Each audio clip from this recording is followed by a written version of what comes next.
ভুল হলে ভুল ভাঙতে হয়, সম্পর্ক না। আয় হায়, সত্যি এদের সম্পর্ক ভেঙে গেছে। আরে কান্না থামান, এদের এত সুন্দর সম্পর্ক 3 মিনিট 21 সেকেন্ডের মুহূর্ত। মানেটা আমার বলার দরকার নাই, কমেন্ট বক্স চেক করেন, কাহিনী বুঝে যাবেন। জানি, আমিও সব জানি। এইটা জানেন, বিখ্যাত লিংক প্রোভাইডার ওরফে বস্তিচোদ কাপল ব্লগার, ওদের নাকি ডিভোর্স হয়ে গেছে। আমার আর তোহার কি হইছে, আমরা কি আগেও একসাথে সংসার করছি কিনা, তো এগুলো সব প্রশ্নের অ্যানসার হচ্ছে আমি একটা ভিডিও করে আমাদের ইউটিউব চ্যানেল জানাতে হবে ব্লগসে আপলোড দিছি। হইছে থাম, তোরা যে আবার নতুন অভিনয় করে ব্যবসা শুরু করছস, এটা বুঝার বাকি নাই। জি, আমি নষ্ট হইলাম তোর কারণে। দুজনে মিলে নষ্টামি করে এখন দোষ চাপাচ্ছিস একজনের উপরে। এসব কি বলছেন আপনি? কেউ নিজের ইজ্জত শেষ করে ভাইরাল হতে চায় না ভাই। কেউ হইতে চায় না, কিন্তু তোরা দুটো বোকা এই কাজটাই করছস। একটু খুলে বলুন। না, খুলে বলার দরকার নাই, তারাই খুলে ফেলছে। কথা কি ক্লিয়ার না ভেজাল আছে? হ্যালো ভাই brother and sister, welcome to roast আপ্পি। আমার এনে এত গবেষণা করার কিছু নাই, আমি এক এক সময় এক এক ক্যারেক্টারে আসি। এক এক ক্যারেক্টার আসে, যেমন ফুল টাইম টিকটকার হয়ে, কখনো কাপল ব্লগার হয়ে, আর এরা সব থেকে বড় পরিচয় যেটা 3 মিনিট 21 সেকেন্ড। শহীদানের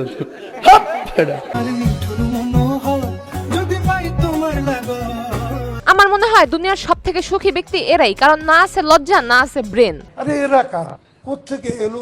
এরা হলো দেশের 1 নাম্বার নির্লজ্জ বেহায়া বস্তিচোদা কাপল ব্লগার।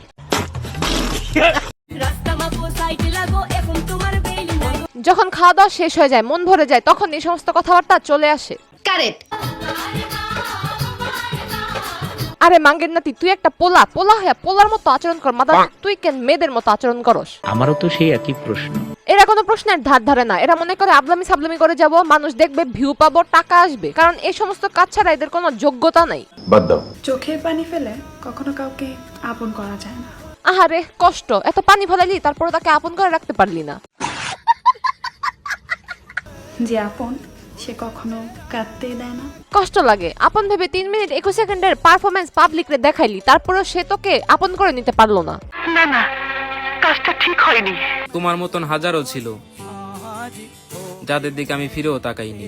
চিন্তার বিষয়, তার মাঝে এমন কি দেখছিস যে তার দিকে তাকাইছস? মনে তো হইতেছে সাইজ দেখে তাকাইছস।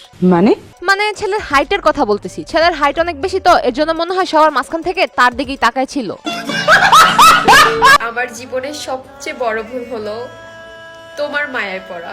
আমি বুঝি না, টিকটকের মানুষ কি তোরে বলছিল যে তার মায়ায় পর? যদি না বলে থাকে তাহলে বল কেন টিকটকে আইসা নিজের কষ্ট প্রকাশ করতেছস? ফাজিল। আরে এগুলা শুধু ফাজিল না, ফাজিল আলটা প্রো ম্যাক্স। এই দুই বুকের মাঝখানে কিচ্ছু হয় নাই, আত্মাগুলো শুধুমাত্র ট্রেন্ডিং এ থাকার জন্য এই সমস্ত কার্যক্রম করে বেড়াইতাছে।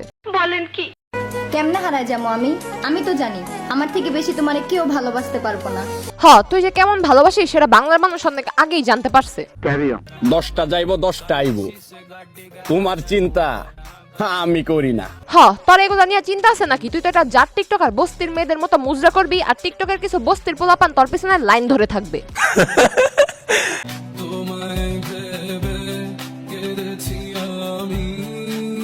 আমি জানি না এই মাঙ্গের নাতিরে দেখার পর আপনাদের কি মনে হয়, তবে এটারে দেখা মাত্র আমার মনে হইতেছে ডেন্টি খাইতে খাইতে টিকটক ভিডিও করে আর মাইগাগো মতো আচরণ করে।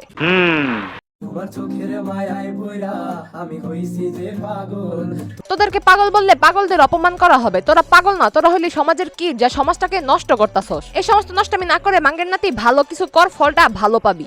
আমরা আপনাকে দাঁড়ায় সম্মান করি। একটা হিজড়াচোদাকে নিয়ে কথা বলতে চাই। আমি হাগলে সে হাগা খায়, আবার সে হাগে। মানে হলো কষ্ট করে ভিডিও তৈরি করি আমি, আর ওই মাদারচোদা আমার ভিডিও ডাউনলোড করে আমার চ্যানেল কপি করে সেখানে আপলোড করে। আরে হিজড়ার বাচ্চা, ক্ষমতা থাকলে নিজে কইরা দেখা, অন্যের ভিডিও ডাউনলোড করে নিজেকে হিজড়া প্রমাণিত করিস না। এত কিছু বলার পর যদি তোর লজ্জা না হয় তাহলে তুই মানুষের কাতারেই পড়স না, তুই হইলি একটা জানোয়ারের বাচ্চা। খুবই বাজে। তাই বাজে কাজ না করে ফেসবুক থেকে ভিডিওটি দেখে থাকলে পেজটি ফলো করে দিন, আর ইউটিউব থেকে দেখে থাকলে চ্যানেলটি সাবস্ক্রাইব করে দিন। দেখা হবে নেক্সট ভিডিওতে।